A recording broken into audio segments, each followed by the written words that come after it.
Welcome to WJZ.com. Welcome, JJ Hairston, to WJZ.com.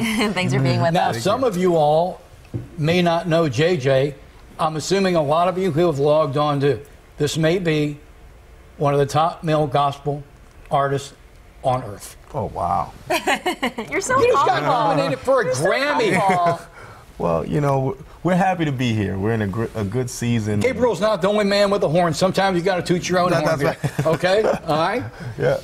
But go ahead. I mean, we're in a good season, and we've released some music that now, after all these years, people are starting to recognize. So, you know, you can't really take credit for that, because as great as the season is, seasons are seasonal. So it can go right out. You were born in Connecticut, raised in Connecticut. You live in Upper Marlboro. Yep, you live here. Live here. Tell our folks who may not have seen our on-air interview how you got here. I was in Connecticut visiting a church actually in Landover very frequently, called City of Praise.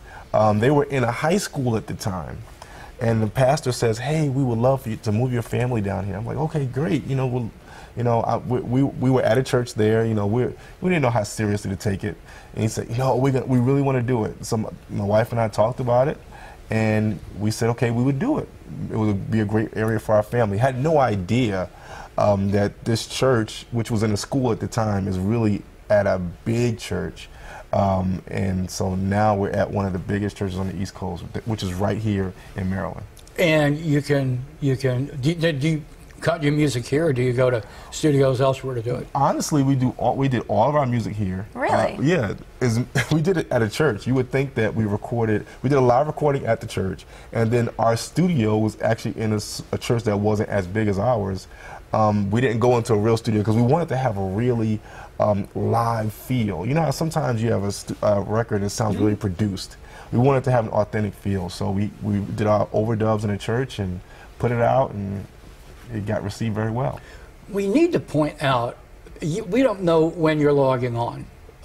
We are making this presentation the Tuesday before the Grammys, before Grammy Sunday. Yeah. You are nominated for a Grammy, so we don't know how that's squared away.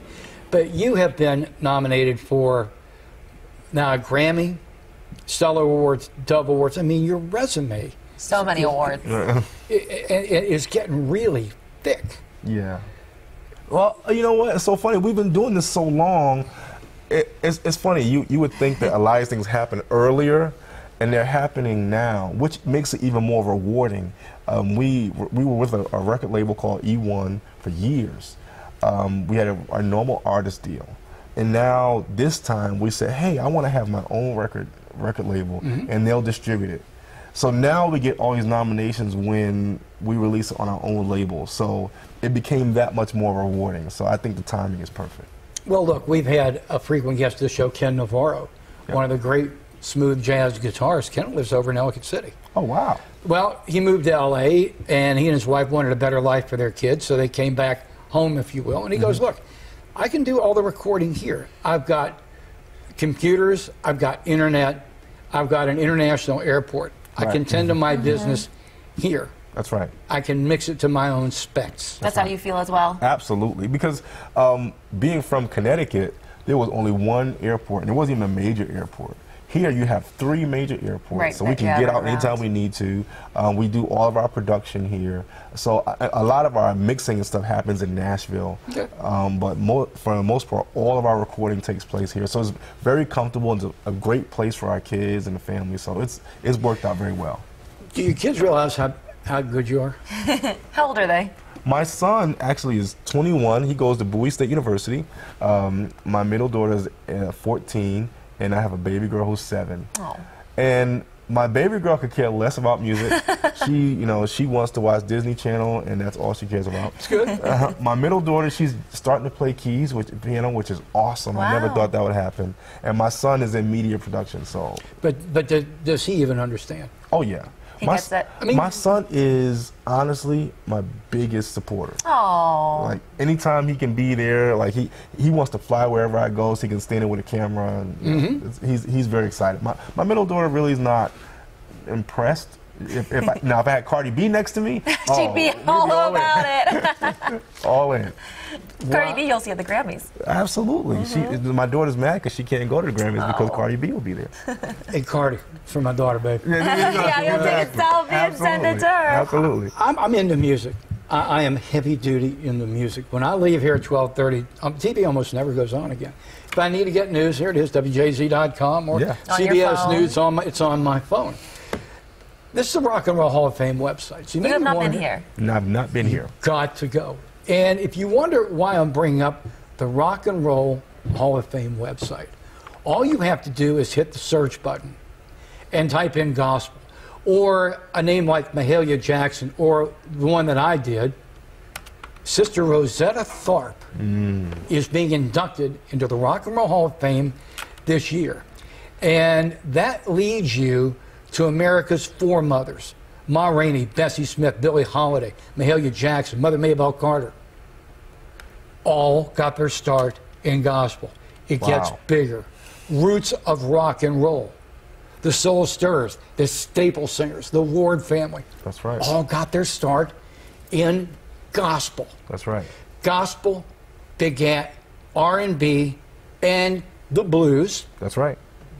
which begat rock and roll. Absolutely. End of discussion. It all started in the church. Absolutely. Yeah, I think that amazes people. It really does, because it's so funny.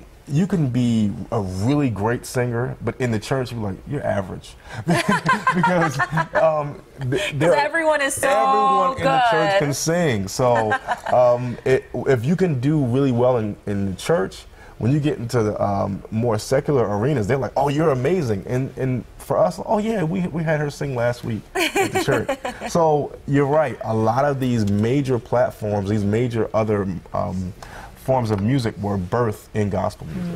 And not just singing, because you got to remember, music is more than the voice. The voice is Absolutely. only one of the instruments. I want to go back to Sister Rosetta Tharpe. I'm a huge fan of hers. In her day, she was considered Eric Clapton. Wow. What she could do with a guitar. Wow. Matter of fact, I think if you got into an academic discussion with some of the academia that kind of runs one side of the Rock and Roll Hall of Fame, they would tell you she's in there because of that guitar. Wow. You've got to be able to provide the music. That's right. Now, let me ask you, do you play instruments? No. You don't. I can. All right, then this interview's over. You're out of here. I'm out See of you here. later. You're done. No, what I do is, which is really why I never try to take credit for what I've done. I can fiddle myself in the keys enough to know where I'm going, and there's this number system that I can basically tell any musician what I want. Okay. So I stay on the 1 and the 5, because the 1 is like the churchy chord, you know. Okay. And then the 5 is like this worship chord. I can't explain it any better than that. But everything I do is based in those ways, and I can go to any church and tell them any And they musician I want, know. and they know based on the number system. Any musician will tell you, oh, okay, he said go to the 4, and they know what that means. I can't explain it, but it works. Makes it easier. Yeah. You just heard one of the deepest conversations of professional music going. Yeah, absolutely. But it's the truth. Studio time is expensive. Absolutely. Mixing time's expensive. You may have all the You gotta sheet get music to in the it. world, but you may want to do an anthem. Say go to a 4. Yep. As long as you know the key, the time signature, and the number system, you can tell any musician what you want. Out of sight. Cool. Listen, it's great to meet you. Thank you. It's great to have you come Honored to in. be here. Come Thank back anytime. Yeah, Absolutely. I mean, you don't have to be nominated for a Grammy. Your resume's quite fine to have you walk in that door any day. Thank you so much. I appreciate it. All right. Thanks, And thank JJ. you all for stopping by. WJZ.com.